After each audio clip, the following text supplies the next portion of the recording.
During the night, you were sleeping very heavily till you felt something at the edge of your bed. As you opened your eyes, it was no surprise to see Dobby asleep at the edge, but you were too tired to kick him off your bed now. Deciding to sit up because you couldn't go back to sleep, you looked over at Toga.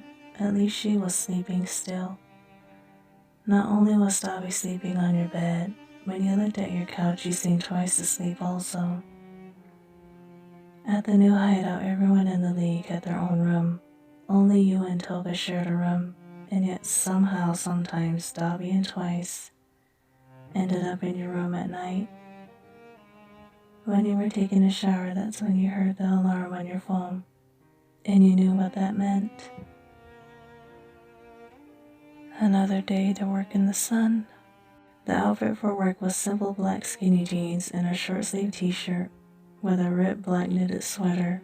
Your red eyes with black eyeshadow look better every day, and for the final touch, your long black hair in 4 braids.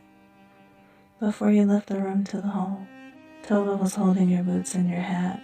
Toga was always the one to see you before you left for work, and it was normal for you because of how close you were with Toga.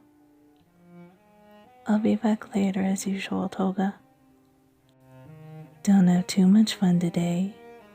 Softly laughing as you tie the laces of your boots, then putting on your hat with black rose chains hanging down from the rim. Toga, it's a post office, not much happens. Last time your knife was covered in blood. Well, Toga, it was from a blood bag. If you say so.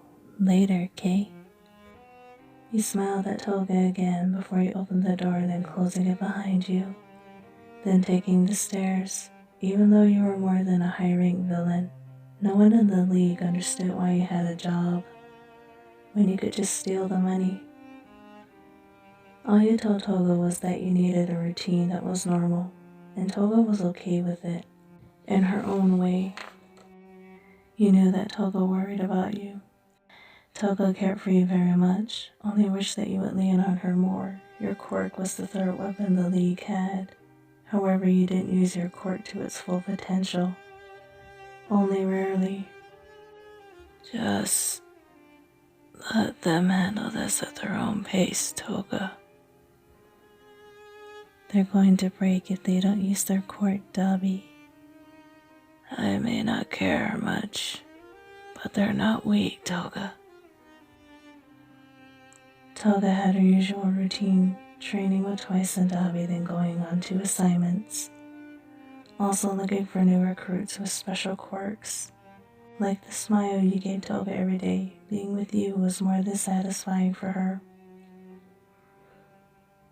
Knowing you could defeat anything or any hero made Toga believe in you, and she had a reason to. When Toga was sharpening her knives, reminded her of that night you two met, and she could never forget it. Beginning a flashback, Dobby and Toga and Twice were on an assignment. However, this assignment caught them off guard, and the results were failures. Dobby and Twice were badly injured. Toga had no more blood to use, and things didn't look so good. Toga was cornered by 3 pro heroes. Before the pros got a chance to arrest Toga, they all dropped to the ground. That was the first time Toga smelled black blood. That was the scent of rain and red roses. In the blink of an eye, you appeared in front of Toga like a bad dream, and almost like a reason to cause more bloodshed. You should get back to your hideout before reinforcements come, Toga. Who are you, and why did you help me? A friend, and I was bored, Toga. When you turned around, that was when Toga realized that there was blood rain on the heroes. Toga looked at Dobby and Twice. The both of them were healed like they were never injured. Back at the hideout, Toga seen that even she was healed.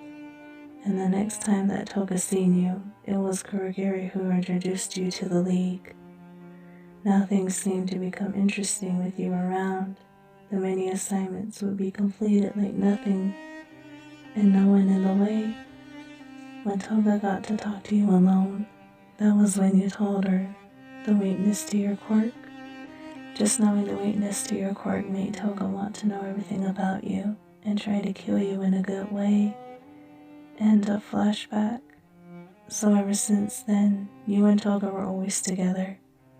That night on the way home, a few police officers thought they could arrest you, and this was going to be a problem. Because you knew they all had families, you decided not to resist the arrest. But that didn't mean you couldn't let Toga know. Using your quirk to make it rain near the hideout, your blade glowed in your room with a mirror image of you being arrested. You should have let me go with you. As Toga looked at the blade, seeing what you saw, there was something odd about these officers.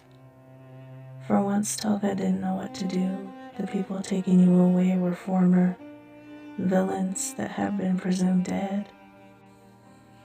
Only one hero could have brought them back. Except why would they work together?